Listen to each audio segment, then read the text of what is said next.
میرے اور تیرے پیغمبر جناب محمد.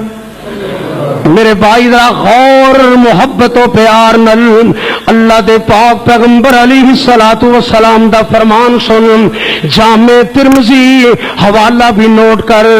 جامع ترمذی ابواب البر والصلہ دے اندر حدیث موجود ہے. میرے اور تیرے پیغمبر جناب محمد صلی اللہ علیہ وسلم مسجد نبوی اندر تشریف فرمانے. صحابہ بیٹھے ہوئے نے. ایک صحابی اللہ دے پاک پیغمبر علیہ الصلوۃ والسلام دی خدمت پاک وچ حاضر ہوندا ہے. آ کے محبت و پیار نال کی عرض کردا ہے ذرا غور کرنا. چہرے تو محسوس ہوندے ہو پڑھے لکھے لوگ بیٹھے نے, عقل والے, فہم والے, فراست والے. ذرا غور کرنا میں اللہ دی رحمت دے نال اپنے والدین دیاں دعاواں دے نال تانوں ڈائریکٹ متن حدیث تانوں سنان لگا. ذرا عربی دے لفظاں تے غور کرنا. صحابی کی عرض کردا ہے اے اللہ دے پاک پیغمبر علیہ الصلوۃ والسلام من ابرو مینوں اے تے دسو میں سب تو زیادہ نیکی کیندے نال کراں.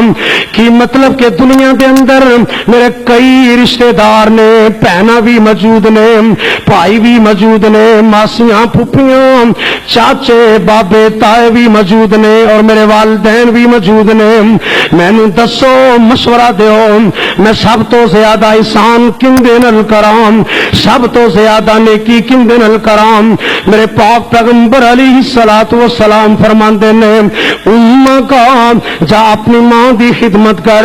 صحابی پھر عرض کر دے آقا مینوں دسو سما من پھر میں کندی خدمت کراں. میرے پاک پیغمبر دوسری مرتبہ بھی فرماندے نے امّا کا جا اپنی ماں دی خدمت کر. صحابی تیسری مرتبہ عرض کر دے سما من آقا مینوں دسو پھر میں کندی خدمت کراں. دل اندر خیال ایسی کہ میرے ابو دا بھی نام لکھ گے. میرے پاک پیغمبر علیہ الصلوۃ والسلام تیسری مرتبہ بھی فرماندے نے امّا کا جا اپنی ماں دی خدمت کر. صحابی چوتھی مرتبہ سوال کر دے سما من آقا مینوں پھر دسو میں پھر کندی خدمت کراں. میرے پاک پیغمبر علیہ الصلوۃ والسلام چوتھی مرتبہ فرماندے نے سما ابا کا جا ہن اپنے باپ دی بھی خدمت کر. ثم الاقرب فالاقرب پھر جویں جویں تیری قریبی رشتہ داری ہے اوویں اوویں لوگاں نال احسان کریا کر.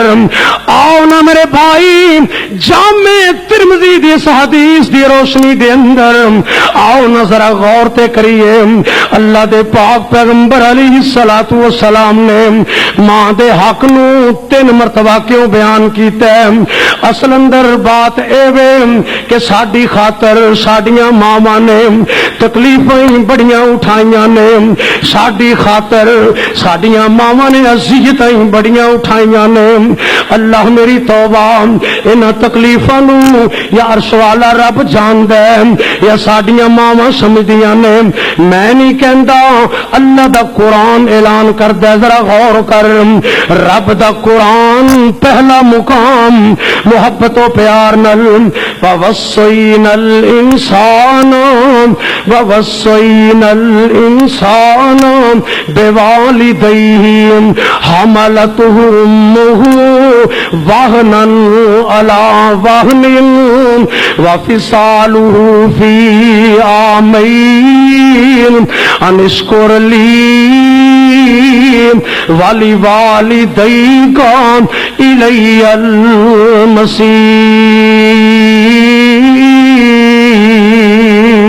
المصير. اللہ نے کہ میں اپنے قرآن اندر ماپیاں دی خدمت دے متعلق موتی بکھیر چھڑے نے. اللہ اکبر. اللہ اے کملیا سوچیا کر ساڈیاں ماواں کنا خیال کردیاں نے. کدی انج بھی ہوندا ہے بچہ یا بچی ماں دے پیٹ اندر ہوندا ہے, ماں بیچاری اچھی جگہ تے چڑھنا ہووے 100 دفعہ سوچ دیے میرے بیٹے نوں پیٹ اندر کوئی تکلیف نہ ہو جائے, نیوی بھی جگہ تے اترنا ہوئے 100 دفعہ احتیاط کر دیے میرے بیٹے نو پیٹ اندر کوئی تکلیف نہ ہو جائے، اور ڈاکٹر حکیماں دے کہن تے ماں بیچاری کنیاں چیزاں دا پرہیز بھی کر دیے، اور وہ بھی وقت آ جاندا ہے جس وقت ماں اپنے بیٹے یا بیٹی نو جنم دیندی ہے۔ اللہ میری توبہ، یہ تے وقت ہی اتنا مشکل ہوندا ہے، اتنا شدید ہوندا ہے۔ اللہ اکبر اللہ، کدی تے اتنی شدت اندر ماں ہوندی ہے، ماں بیچاری اپنی آنڈنا گوانڈنا نو بلا لیندی ہے، اپنی سہیلیاں نو بلا لیندی ہے۔ ماواں والے ذرا غور کرنا محبت و پیار نال، میریاں گلاں نو خطیبانہ رنگ دے کے ایویں سٹ نہ دے۔ کدی کدی ماں اتنی تکلیف اندر مبتلا ہوندی ہے، ماں اپنی سہیلیاں نو بلا لیندی ہے، اپنی بہناں نو آنڈنا گوانڈنا نو بلا کے انہاں کولوں معافیاں بھی منگ لیندی ہے، اور اپنے سر دے تاج اپنے خامد نو بلا کے ان کر کے ہاتھ جوڑ جوڑ کے معافی منگدی ہے، اے میرے سر دے تاج شاید زندگی وفا کرے کہ نہ کرے، زندگی اندر تہاڈی خدمت بڑی کیتی ہے، اگر تہاڈی خدمت دے اندر کوئی کمی کوتاہی رہ گئی ہوئے رب دی رضا واسطے مینوں معاف کر دینا، پتہ نہیں زندگی وفا کرے کہ نہ کرے۔ تائیں تا میرے پاک پیغمبر علیہ الصلوۃ والسلام فرماندے نے کہ میری امت دی جڑی بھی بی بی اس حالت اندر رب نو پیاری ہو جائے، اللہ اس بی بی نو شہادت دا مقام عطا کر دیندے۔